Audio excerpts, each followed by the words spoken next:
Memories. Okay. Okay.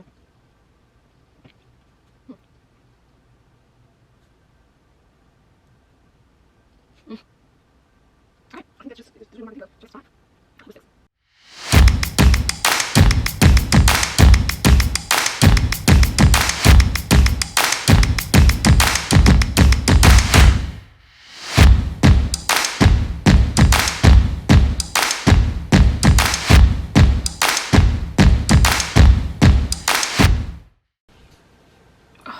Every time. Every time. I swear. Okay. Hi guys, welcome back to my channel. Oh my god, I know, I'm back. It's me. We're here together. Is it crazy? So for all of you guys that are subscribers or watch my videos, which if you watch my videos and you're not subscribed, it's not making sense. But for all of you, welcome back to my channel. If you didn't already know, I've been gone for a month.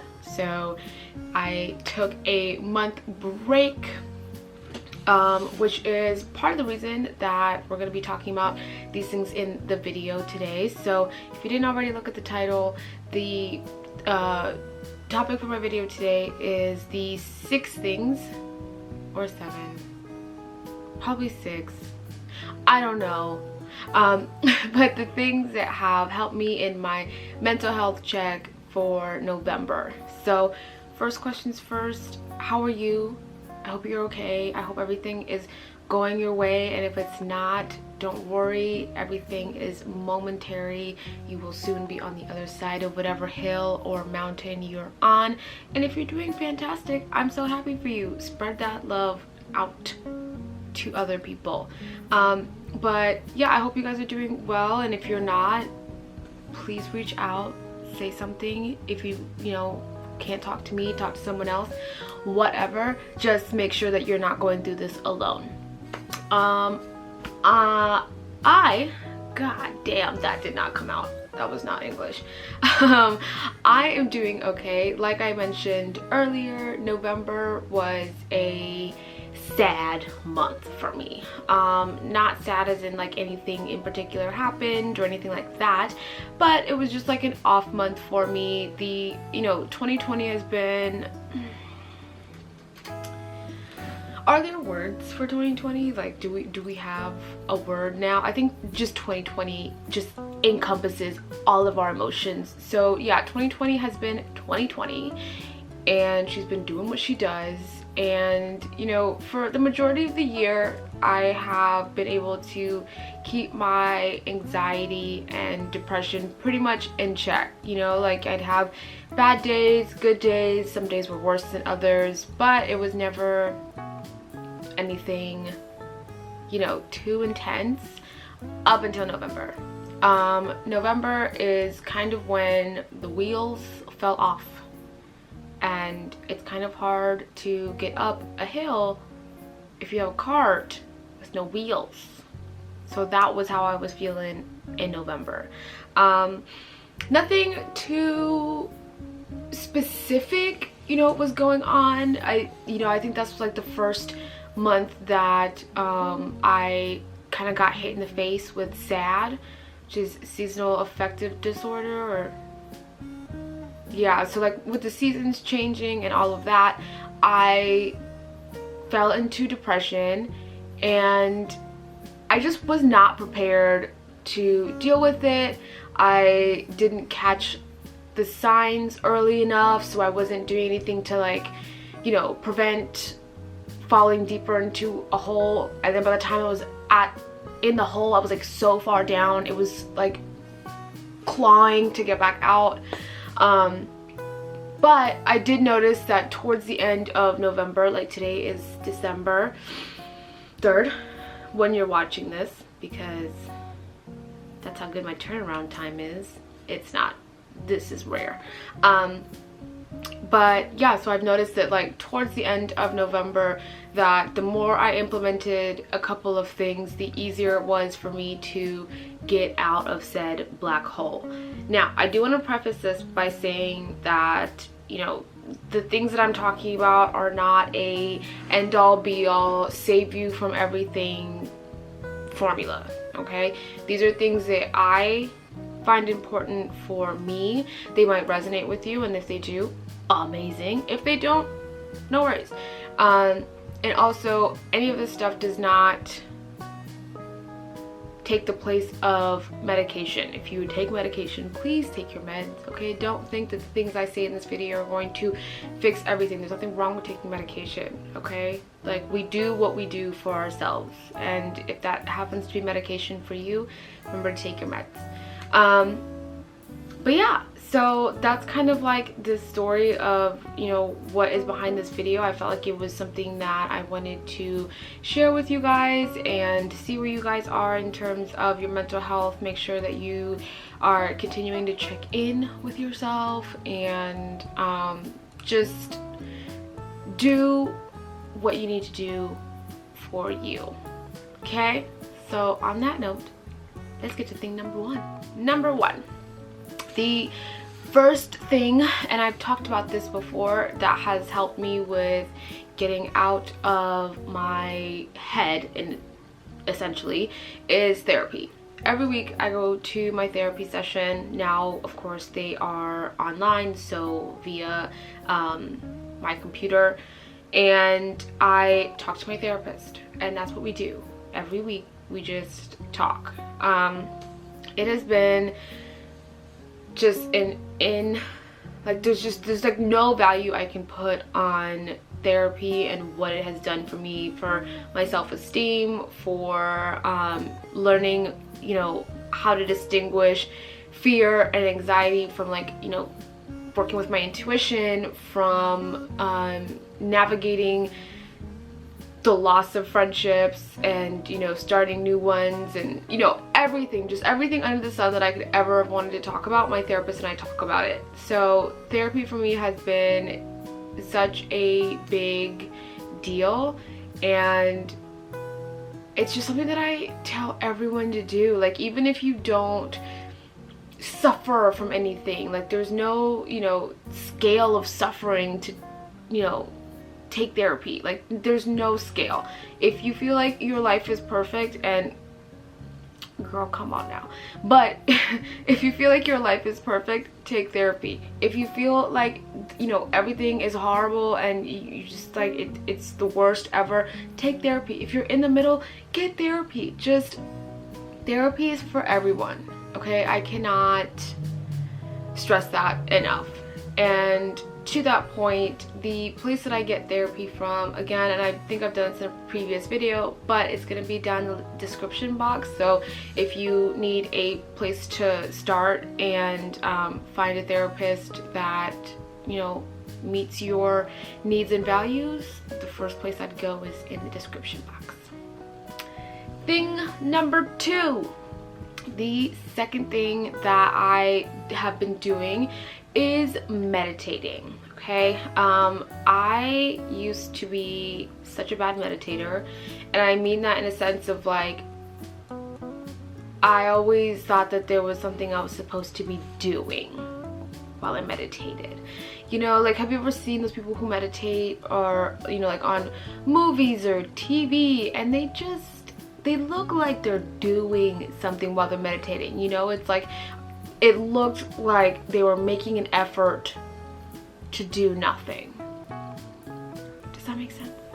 But ever since finding the app Headspace, I have been using that like crazy, and it really emphasized the idea that when you're meditating, you don't have to try to get rid of your thoughts, you know, because I'd always like sit down and meditate, and I'm like, okay, I'm thinking, oh god, okay, I'm thinking about this, and, you know, just like falling into that rabbit hole of like, I'm thinking, but I'm trying not to think, but then I'm gonna keep thinking, and I'm thinking about how I'm thinking, and you know that, just, and it was just bad.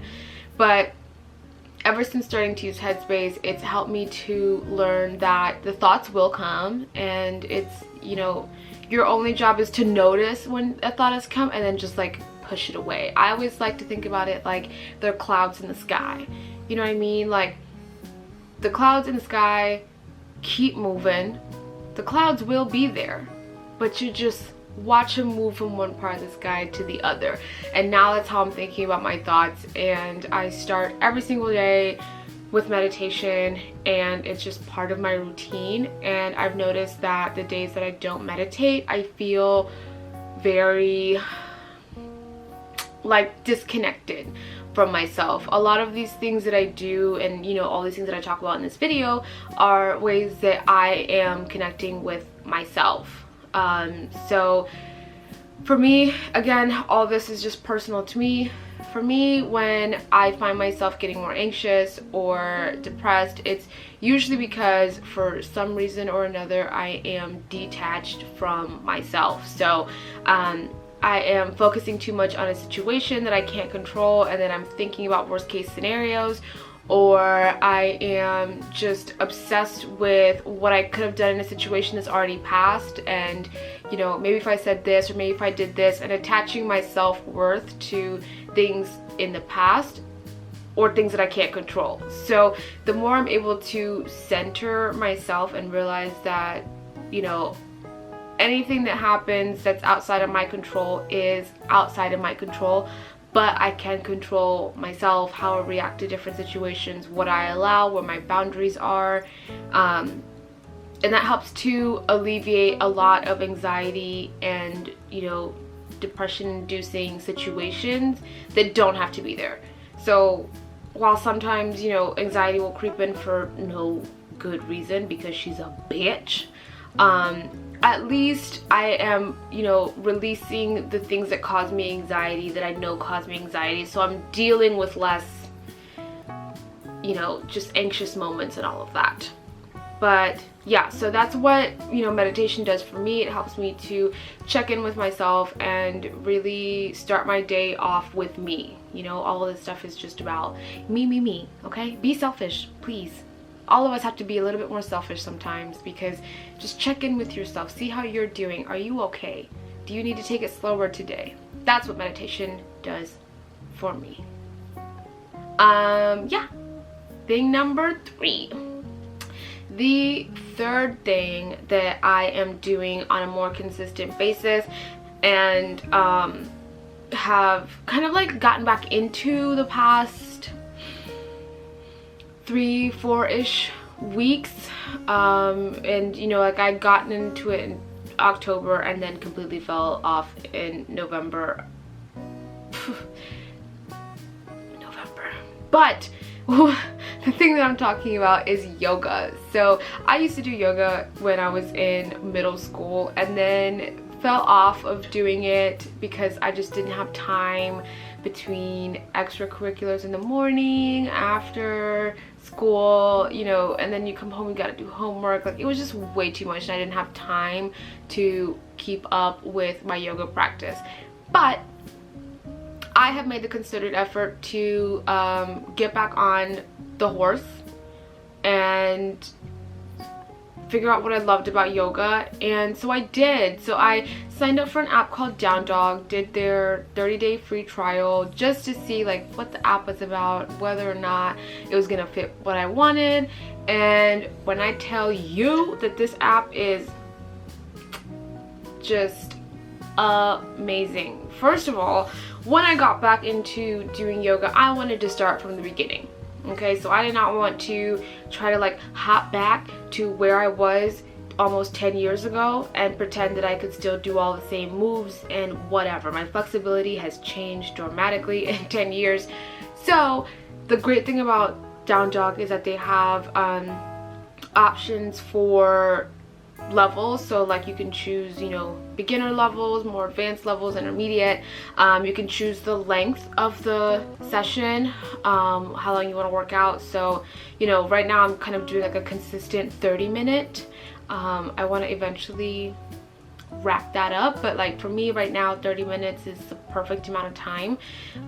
You can choose your music. So, you know, if you're like me, I like to do the spiritual music and just like sounds, but you know, there's like just like ambient ones, there's like pop, and yeah, just get the app, you'll see. And it's just also great because this is the best part, you never get the same exercise twice. So like you never get the same routine twice, which for me is amazing, because I feel like every time I try to do yoga or like get a workout app, they're always like, okay, yeah, so here is week 1, and then there's just gonna be like, you do this every day for a week. And I'm like, I don't want to do the same thing every day, you know? So this is great because you learn your different poses, obviously, and you do the same poses, but you never know what's coming next. So I'm always like listening for the instructor to be like, okay, now we're gonna do X, Y, and Z next. And it just like keeps it fresh and means that I don't have to get, it doesn't become mundane. You know, like I don't want to wake up every morning and be like, well, I know what today's yoga practice is gonna be, and it's gonna be just like this, and it's gonna go just like that. No, not with Down Dog. It's different every day. And for the people that don't like yoga, I don't understand, but I do understand. They also have a HIIT class, which is high intensity interval training, and a bar class, which is, you know, ballerinas do, and prenatal. So if you get the subscription, you get all 4 of those, you know, including the yoga. So it's just such a great app to have. And yeah, by the way, I'm not sponsored by any of these people. This is just me sharing what works for me, what I love, what is just things that are convenient, you know? Like I don't want to try too hard to be mindful and with myself. I feel like we should make it something that's accessible, or as accessible as possible, you know, and these are just my favorite options for doing that. Okay, thing number 4. Are we on 4? Yes, 4. The 4th thing that I am doing on a daily basis is journaling. I cannot emphasize enough how important it is to journal, okay? The amount of people that have gotten on my nerves, situations that have pissed me off, things that have just made me really sad, things that have made me really happy, whatever the emotion is, write it in your journal. There is no better way to be unfiltered with yourself than a journal, okay? And you know, if I know some people don't like putting pen to paper, but if you're one of those people, I would suggest you can audio record, you know, like voice memos on your phone, and just record your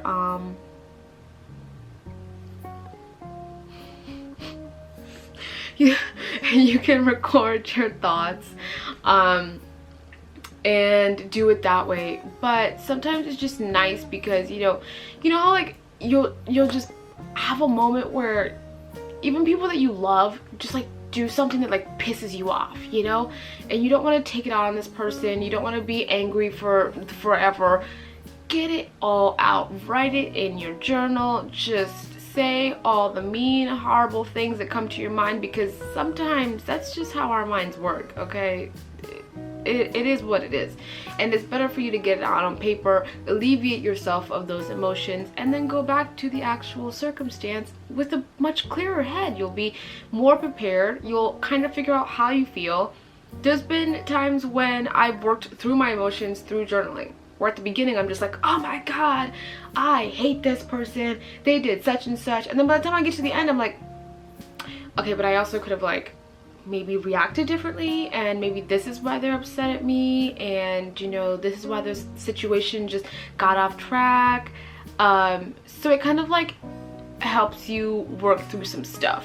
And as someone who is chronically just like keeps stuff in and doesn't share it, journaling is amazing for me, because I'm just the kind of person where I don't want to burden people with my feelings or share too much and overshare. And I have been a chronic oversharer, and it's because, well, that's a whole nother video. But in order to like make sure I'm not on one or the other. It's either like everything is bottled up or I'm oversharing, and journaling has helped me to share what I need to share with me, and everything else, it's like easier to have conversations and talk about things because I've already gotten the most heated emotions out. Okay, so my intense anger, disappointment, blah blah blah, whatever has already been released, and now I can think about it more logically and not make stupid mistakes like yelling at people who you don't need to yell at. Okay, journal, my friends, do that shit, right? I gotta journal after this. Yeah. All right, thing number 5. Are we on 5? I can't even count. Did I do all of them? I didn't write notes on this. We did.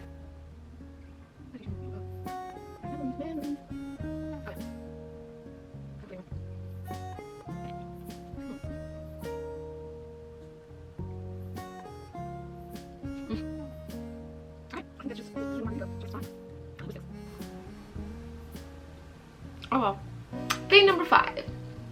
The 5th thing that I would say to everyone when dealing with anxiety, depression, any other mental illness, or you know, for people that don't have to struggle with those, then just, you know, bad days, off days, I would say be gracious with yourself. Okay, please, for your own sake, for my sake, for the sake of the universe, just be gracious with yourself. I've had to take this on because I have had in previous years just times when depression would hit me and I would just, you know, be in the dumps of the dumps, and then get back up and be like, okay, I'm gonna fix my life, I'm gonna do it this time, it's gonna happen, and then like just go back in the dump. And it's like a cycle where I was like, oh my god, I'm never gonna get out. Like this is never gonna end. This is how my life is gonna be from now on.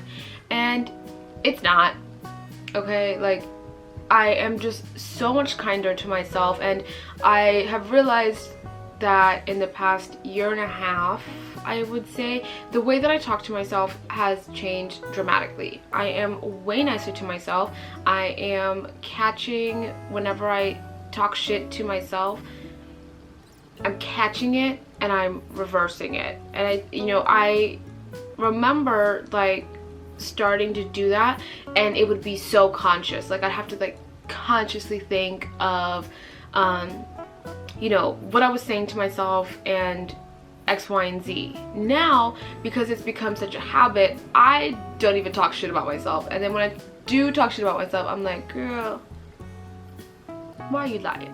Like, I have no need now to belittle myself, make myself seem small, make myself feel like I can't get things done. I think now I just have a different mindset where it's like, okay, yeah, bitch, you are amazing. You're not perfect, because not everyone's perfect, but if you fail, so what? You know, like, we get up, we keep moving. Like, you know, if right now you were outside taking a walk on the street and you tripped and you fell, would you continue to lay there forever? Like, and ever, ever, ever? No, of course not. Eventually, you'd get up and you'd keep walking. And for me, I think, you know, there's gonna be some times when it's not as easy as just like getting up and, you know, continuing on and walking. I think it's all about being kind to yourself, even in the midst of your own darkness. And I noticed that, you know, this past month, the reason that it wasn't as bad as my other depressive times is that I was being way nicer to myself, you know, letting myself know that like, hey, like, yeah, we're in a dark spot right now, but it's not the end, it's not forever. And you know, just that way of thinking made it so much easier for me to use all the tools I mentioned before and come out of that, you know, because I was just telling myself, okay, you know what, and me and my therapist did this, where it was like, okay, this week we're just gonna try and like meditate twice this week. We're gonna take ourselves, take it back, be kinder, because we realize the position that we're in right now. We're not running on 100%, we're running on like 20. So if I meditate at least twice, that is 2 more times this week than I did the week before, and that is fucking banging. And you know, treating yourself with this sort of acceptance and grace and, you know, just kindness actually for me helps me to propel myself to keep going, you know, because I'm becoming my own cheerleader. I'm like, bitch, I give myself high fives all the fucking time. All the fucking time. I will turn to myself just like mid thought and just be like, fuck, like, yeah, like I did that. Like, yes, give yourself a pat on the back, a high five, whatever you need. Like, just be proud of yourself, because I know sometimes the best thing that you've done today is you got up, you brushed your teeth, you showered, and that was it. And that in and of itself is amazing. So please just congratulate yourself on everything that you do.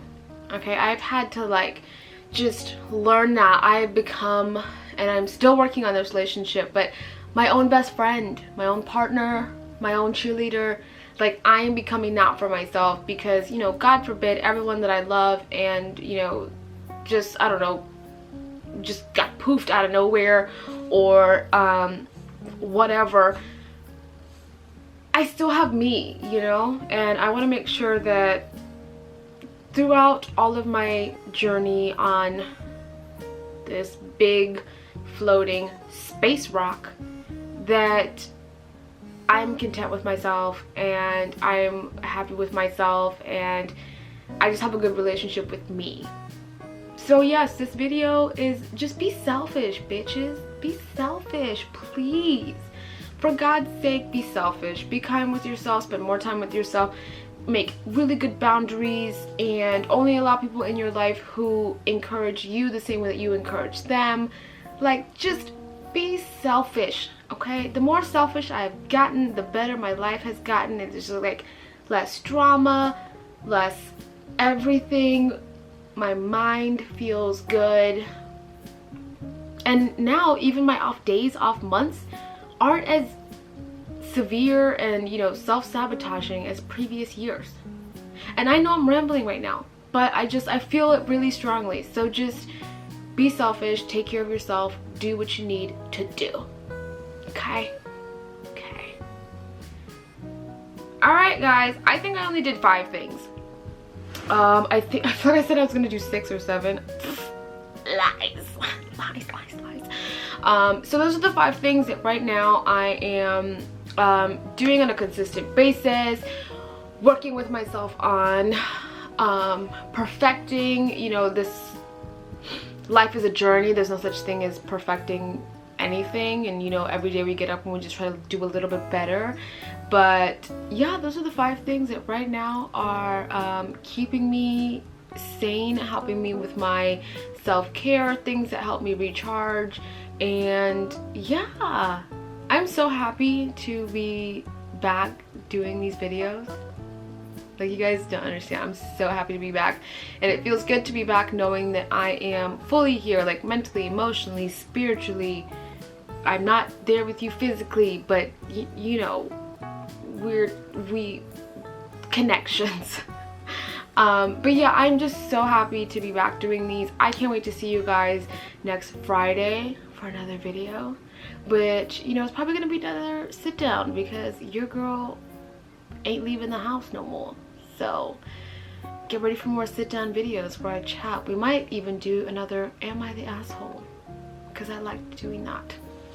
But thank you guys so much for watching. I appreciate all of you. If you're new here, please make sure to subscribe, and you know, that little bell, it's gonna be like ding, and do that. And as always, make sure to like this video, and please leave a comment down below if you've made it to the end of this fucking video, which, hey bitch, you're a champ. If you have made it to the end of this video, I want you to comment your favorite fall/winter cozy time drink. Mine is hot toddy. And if we're not doing alcoholic beverages, it's gotta be a hot chocolate. So please, please, please comment that down below. But I'll see you guys next Friday with another video. Remember, you are loved. Bye guys.